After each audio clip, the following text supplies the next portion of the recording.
Assalamualaikum warahmatullahi wabarakatuh.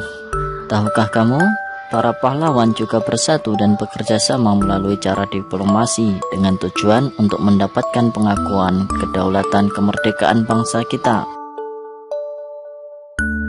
Upaya mempertahankan kemerdekaan Indonesia tidak hanya dilakukan melalui pertempuran, namun juga dilakukan melalui jalur diplomasi, perjanjian, dan perundingan. Seperti Perjanjian Linggarjati, Perjanjian Renville, Perjanjian Romroyen, dan Konferensi Meja Bundar atau KMB. Perhatikan penjelasan singkat berikut tentang perjanjian-perjanjian tersebut. Perjanjian Linggarjati, yaitu pada tanggal 15 November 1946 sampai 25 Maret 1947. Perjanjian Linggarjati adalah perundingan antara Indonesia dan Belanda di Linggarjati, Jawa Barat, yang menghasilkan persetujuan mengenai status kemerdekaan Indonesia. Perjanjian tersebut ditandatangani secara sah oleh kedua negara pada tanggal 25 Maret 1947. Hasil perundingannya antara lain: 1. Belanda mengakui secara de facto wilayah Republik Indonesia, yaitu Jawa, Sumatera, dan Madura. 2. Belanda harus meninggalkan wilayah Republik Indonesia paling lambat tanggal 1 Januari 1949. Ketiga, pihak Belanda dan Indonesia sepakat membentuk Negara Republik Indonesia Serikat atau RIS. 4. Dalam bentuk RIS, Indonesia harus tergabung dalam Commonwealth atau persemakmuran. Perjanjian Linggarjati ini menimbulkan pro dan kontra di kalangan masyarakat Indonesia.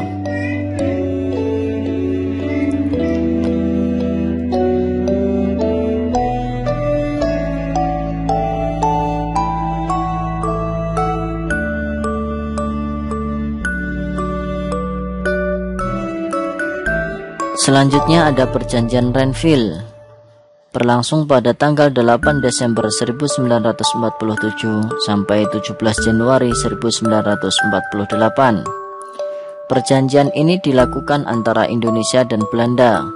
Perjanjian ini ditandatangani pada tanggal 17 Januari 1948 di atas kapal perang Amerika Serikat atau USS Renville yang berlabuh di pelabuhan Tanjung Priok, Jakarta. Perundingan dimulai pada tanggal 8 Desember 1947. Perundingan ini ditengahi oleh Komisi Tiga Negara atau KTN, yaitu Amerika Serikat, Australia, dan Belgia. Delegasi Indonesia dipimpin oleh Amir Syarifuddin. Delegasi Belanda dipimpin oleh Raden Abdul Qadir Widjoyo Atmojo. Hasil perundingannya: 1. Belanda hanya mengakui Jawa Tengah, Yogyakarta, dan Sumatera sebagai bagian wilayah Republik Indonesia. Yang kedua, disetujuinya sebuah garis yang memisahkan wilayah Indonesia dan daerah pendudukan Belanda. Ketiga, TNI harus ditarik mundur dari daerah-daerah kantornya di wilayah pendudukan di Jawa Barat dan Jawa Timur. Selanjutnya ada Perjanjian Romroyen pada tanggal 14 April 1949 sampai 7 Mei 1949. Perjanjian ini dimulai pada tanggal 14 April 1949 dan ditandatangani pada tanggal 7 Mei 1949 di Hotel Des Indes, Jakarta. Nama perjanjian ini diambil dari kedua pemimpin delegasi, Muhammad Rum dan Herman van Rooyen. Tujuan perjanjian ini adalah untuk menyelesaikan beberapa masalah mengenai kemerdekaan Indonesia sebelum KMP di Den Haag.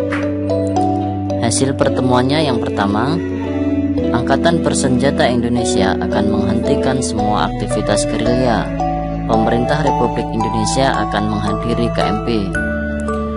Yang kedua, pemerintah Republik Indonesia dikembalikan ke Yogyakarta. 3. Angkatan Bersenjata Belanda akan menghentikan semua operasi militer dan membebaskan semua tawanan perang. Selanjutnya ada konferensi meja bundar pada tanggal 23 Agustus 1949 sampai 2 November 1949. Hasil konferensi meja bundar atau KMB antara lain: yang pertama, Belanda mengakui RIS sebagai negara merdeka dan berdaulat.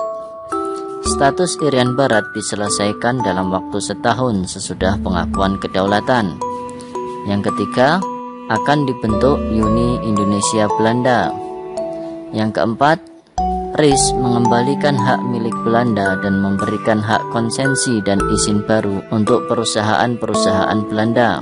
Yang kelima, pengambil alihan hutang Hindia Belanda oleh Republik Indonesia Serikat. Dari penjelasan tersebut, sekarang mari kita susun peta pikiran dari masing-masing perjanjian, yaitu Perjanjian Linggarjati, Perjanjian Renville, dan Perjanjian Romroyen. Yang pertama, Perjanjian Linggarjati. Apa itu Perjanjian Linggarjati? Perjanjian Linggarjati adalah perundingan antara Indonesia dan Belanda di Linggarjati, Jawa Barat, yang menghasilkan persetujuan mengenai status kemerdekaan Indonesia. Mengapa diadakan Perjanjian Linggarjati? Agar Belanda mengakui secara de facto wilayah Republik Indonesia, serta Belanda segera meninggalkan wilayah Republik Indonesia. Siapa yang ikut serta dalam Perjanjian Linggarjati? Yaitu Indonesia dan Belanda. Di mana Perjanjian Linggarjati berlangsung? Di Linggarjati, Jawa Barat. Kapan berlangsungnya Perjanjian Linggarjati? Pada tanggal 25 Maret 1947. Bagaimana tahapan atau proses Perjanjian Linggarjati? Terjadi 4 kesepakatan antara hasil perundingan tersebut. Namun kemudian Belanda melanggar kesepakatan yang telah dibuat dan meletuskan agresi militer Belanda II. Selanjutnya adalah Perjanjian Renville. Apa itu Perjanjian Renville? Perjanjian Renville adalah nama perjanjian yang diambil dari nama kapal yang digunakan saat terjadi perundingan. Mengapa terjadi Perjanjian Renville? Agar Belanda mengakui wilayah Republik Indonesia serta segera meninggalkan wilayah Republik Indonesia. Selanjutnya, siapa yang melakukan Perjanjian Renville? Yaitu Indonesia yang diwakili oleh Amir Syarifuddin dan Belanda yang diwakili oleh Raden Abdul Qadir Widjoyo Atmojo. Di mana Perjanjian Renville terjadi? Di atas kapal perang Amerika Serikat yang bernama USS Renville yang berlabuh di pelabuhan Tanjung Priok, Jakarta. Kapan Perjanjian Renville terjadi?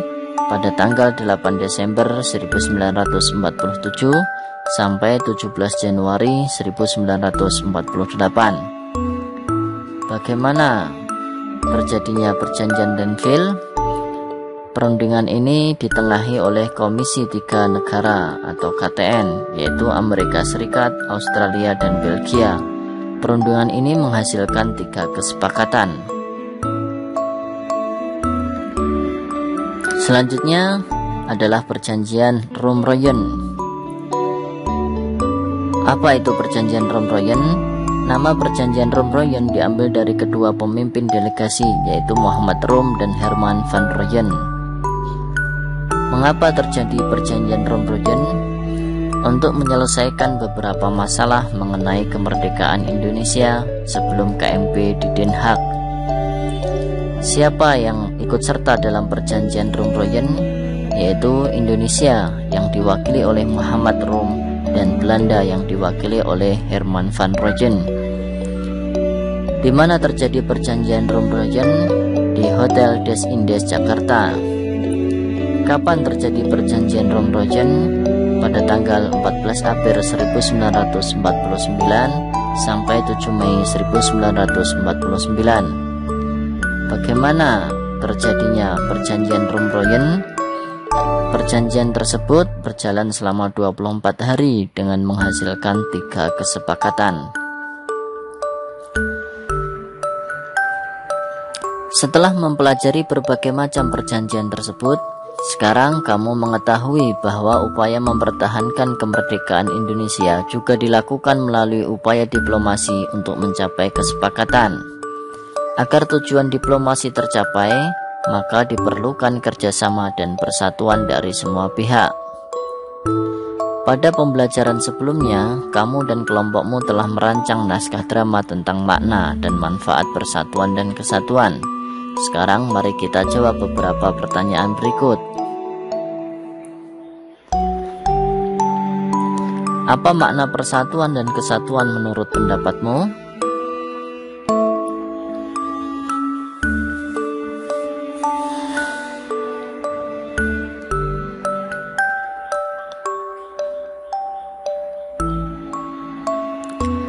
Apa contoh sikap yang menunjukkan persatuan dan kesatuan dalam kehidupan sehari-hari?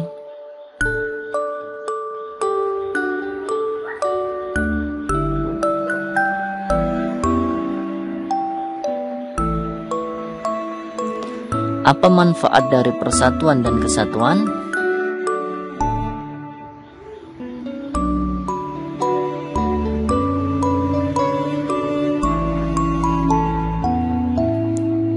Selanjutnya, kamu akan berlatih drama tentang makna dan manfaat persatuan dan kesatuan dalam kehidupan sehari-hari. Tapi sebelum itu, mari kita bantu teman kita untuk menghitung permasalahan berikut.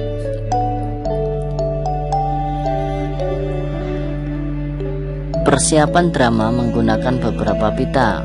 Lani menggunakan pita sepanjang 0,5 meter, Siti menggunakan pita sepanjang 1/4 meter, dan Dayu menggunakan pita sepanjang 1,2 meter.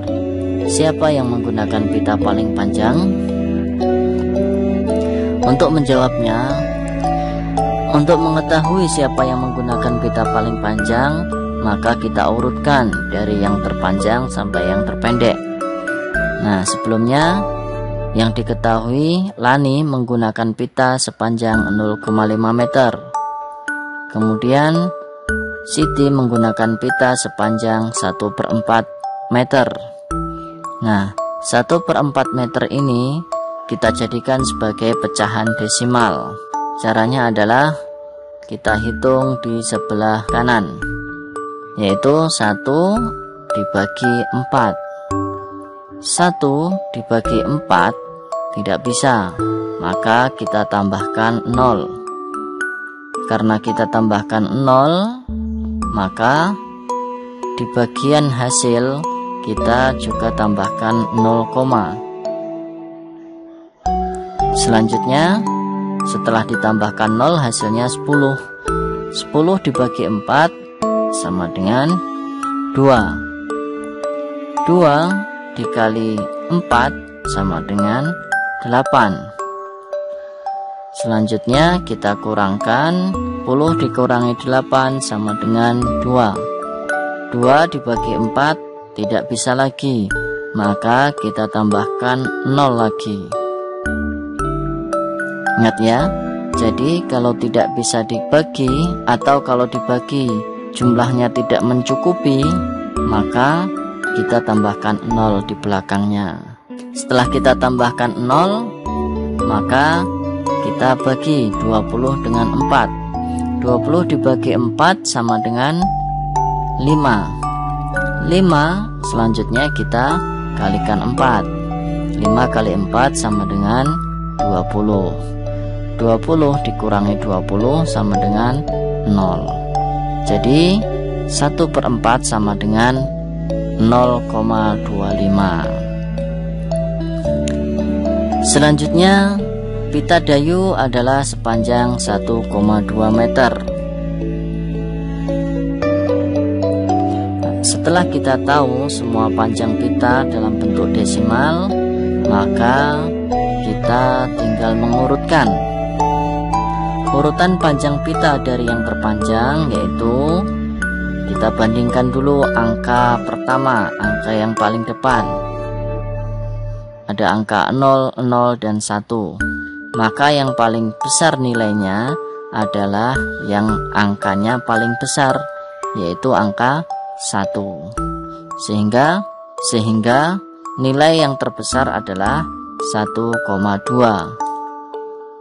Nilai yang terbesar kedua setelah 1,2 adalah, kita lihat lagi di angka setelah koma atau angka kedua. Angka keduanya yaitu 5 dan 2. Dari 5 dan 2, nilai yang besar adalah angka 5, sehingga urutan terbesar kedua yaitu 0,5. Baru berikutnya nilai yang terbesar ketiga atau yang terakhir atau yang terkecil yaitu 0,25. Jadi yang menggunakan pita paling panjang adalah Dayu. Soal berikutnya, perhatikan kartu bilangan berikut. Bandingkan bilangan berikut, gunakan tanda lebih besar dari atau tanda lebih kecil dari. Untuk mengetahui mana yang lebih besar dan mana yang lebih kecil, maka kita bandingkan angka-angkanya. Yang pertama, kita bandingkan angka yang paling depan atau angka pertama, yaitu 0,573 dibanding dengan 0,753. Maka kita lihat dulu angka pertamanya, ini adalah 0, kemudian ini juga 0. Selanjutnya kita lihat, karena sama-sama angkanya adalah 0, memiliki nilai yang sama, maka kita lihat ke angka kedua. Angka kedua yaitu 5, sedangkan yang satunya adalah 7. Antara angka 5 dan 7, angka 5 memiliki nilai yang lebih kecil, sehingga tanda yang cocok adalah kita gunakan tanda kurang dari atau tanda lebih kecil dari. Angka berikutnya, angka yang kedua, 0,952 dibanding 0,259. Mana yang lebih besar dan mana yang lebih kecil? Maka kita bandingkan dulu angka pertama. Angka pertama sama-sama 0. Selanjutnya kita bandingkan angka kedua. Angka kedua ini 9, kemudian ini adalah 2. Sehingga karena angka 9 lebih besar dari angka 2, maka tanda yang cocok adalah tanda lebih besar dari. Jadi artinya 0,952 lebih besar dari 0,259. Angka berikutnya 17,952 dibanding dengan 16,052. Kita lihat angka sebelum koma, yang ini adalah angka 17, sedangkan yang satunya adalah angka 6. Dengan demikian sudah terlihat bahwa angka 17 lebih besar dari angka 16, maka tanda yang cocok adalah tanda lebih besar dari. Angka berikutnya 17,246 dibanding dengan 17,624. Kita bandingkan angka pertama sebelum koma, yaitu di sini ada angka 17, di sini juga sama 17. Selanjutnya kita bandingkan angka setelah koma, yaitu ada angka 2 dan yang satunya ada angka 6.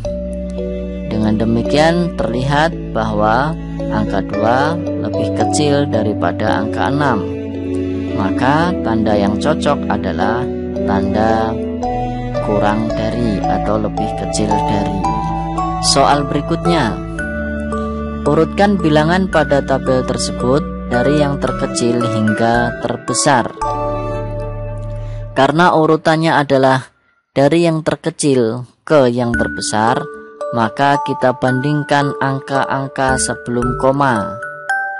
Angka-angka sebelum koma yang paling kecil nilainya adalah angka 0. ada 4 angka 0 sebelum koma.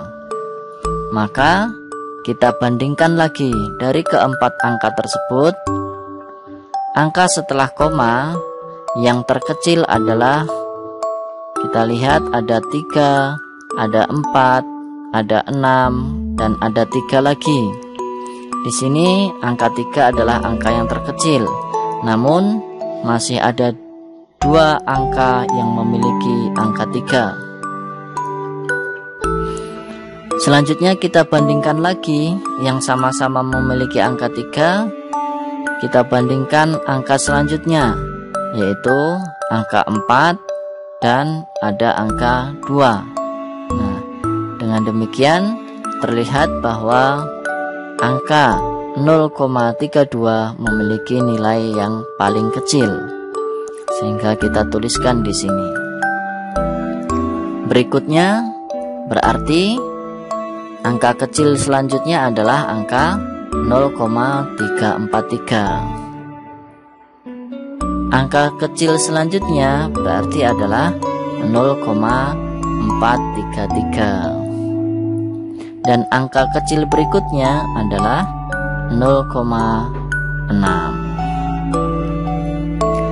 Nah, angka kecil selanjutnya adalah, kita lihat lagi perbandingan angka sebelum koma. Ada angka 17, ada angka 7. Nah, kita berarti gunakan angka 7 karena angka 7 lebih kecil. Ada 2 angka 7, sehingga kita harus pilih lagi dari kedua angka tersebut mana yang kecil. Kita lihat di angka berikutnya, yaitu angka 8 dan angka 2. 8 dan 2 memiliki nilai angka yang lebih kecil, sehingga urutan berikutnya adalah 7,286. Urutan berikutnya jelas adalah 7,826. Nah, untuk menentukan urutan berikutnya tinggal tersisa 2 pecahan desimal lagi, yaitu angka 17,235 dan 17,325. Kita bandingkan 17 dengan 17 sama, berarti kita lihat angka yang kedua. Ini adalah angka 2 dan yang satunya adalah angka 3. Berarti angka 2 memiliki nilai lebih kecil dari 3, sehingga urutan berikutnya adalah 17,235. Dan urutan yang terakhir yang paling besar adalah 17,325. Soal berikutnya, urutkan bilangan berikut dari yang terbesar hingga terkecil. 3/4, 0,9, 1/8, 0,6, 1/8, dan 1,3. Maka dari kesemuanya itu kita rubah dulu ke pecahan desimal. 3/4 kita rubah ke pecahan desimal dengan cara sebagai berikut. 3 dibagi 4. 3 dibagi 4 tidak bisa, maka kita tambahkan 0. Setelah kita tambahkan 0, maka di bagian hasil juga kita tambahkan 0, ingat ya. Jadi setelah ada penambahan 0, kita tambahkan 0, untuk yang pertama kalinya. Selanjutnya 30 dibagi 4 sama dengan 7. Jadi 7 dikali 4 sama dengan 28. Selanjutnya kita kurangkan, 30 dikurangi 28 sama dengan 2. 2 dibagi 4 tidak bisa lagi. Karena tidak bisa, kita tambahkan 0 lagi. Nah, 0 di sini kita tidak perlu menambahkan 0 lagi di bagian hasil, karena di awal tadi sudah ditambahkan 0, jadi 20 dibagi 4 sama dengan 5. 5 dikali 4 sama dengan 20. 20 dikurangi 20 sama dengan 0. Jadi 3/4 sama dengan 0,75. Angka berikutnya 0,9 sudah berupa pecahan desimal. Angka berikutnya 1/8 kita rubah lagi menjadi angka desimal, yaitu 1 dibagi 8. 1 dibagi 8 tidak bisa, maka kita tambahkan 0. Di bagian hasil kita tambahkan 0 juga, yaitu 0, selanjutnya 10 dibagi 8 1. 1 dikali 8 8. 10 dikurangi 8 sama dengan 2. 2 dibagi 8 tidak bisa, maka kita tambahkan 0 lagi. Selanjutnya 20 dibagi 8 sama dengan 2. 2 dikali 8 sama dengan 16. 20 dikurangi 16 sama dengan 4. 4 dibagi 8 tidak bisa, maka kita tambahkan lagi 0. Selanjutnya 40 dibagi 8 sama dengan 5. 5 dikali 8 sama dengan 40. Kemudian kita kurangkan 40 dikurangi 40 sama dengan 0. Karena sudah 0, jadi hasilnya adalah 1/8 sama dengan 0,125.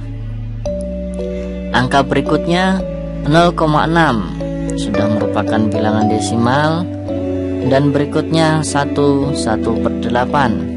1/8 sama dengan 1 ditambah 1/8 sama dengan 1 ditambah 0,125.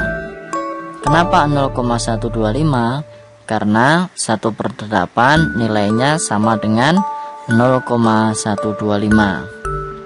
Sehingga 1 ditambah 0,125 kita tambahkan. Gimana cara menambahkan? Kita hitung di sebelah kanan. 1 ditambah 0,125. Perhatikan tata letak penulisannya. Angka sebelum koma, yaitu angka 0, itu merupakan satuan, sehingga harus lurus dengan angka satuan juga yang di atasnya. Sehingga 1 lurus dengan 0, satuan lurus dengan satuan. Seperti itu. Kalau sudah tata letaknya betul, sekarang kita tambahkan 5 turun, 2 turun, 1 turun. Selanjutnya koma turun, 1 tambah 0 sama dengan 1, sehingga hasilnya adalah 1,125. Angka berikutnya adalah angka 1,3. Ini juga sudah merupakan bilangan desimal. Berikutnya kita tinggal mengurutkan urutan dari yang besar ke yang kecil. Nah, untuk melihat urutan dari yang terbesar, kita bandingkan angka-angkanya. Angka yang pertama kita lihat ada angka 0 dan angka 1, sehingga angka yang terbesar adalah angka 1. Ada 2 angka 1, yaitu 1,125 dan 1,3.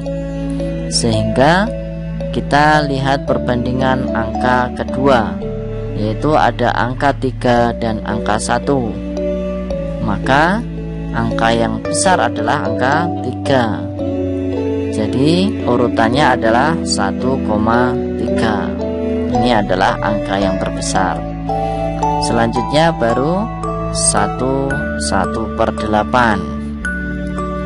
Urutan berikutnya adalah 0,9. Karena angka 9 ini adalah angka yang besar dibandingkan angka 6 dan angka 7.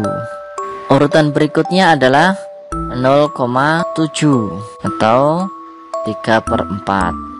Urutan berikutnya adalah 0,6 dan urutan berikutnya adalah 0,125 atau 1/8.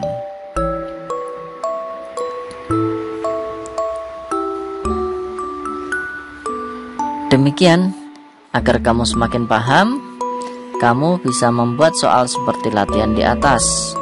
Minta salah seorang temanmu mengurutkan bilangan tersebut. Cukup sampai di sini pembelajaran kita hari ini. Sampai jumpa pada pembelajaran selanjutnya. Tetap ceria dan semoga sehat selalu. Wassalamualaikum warahmatullahi wabarakatuh.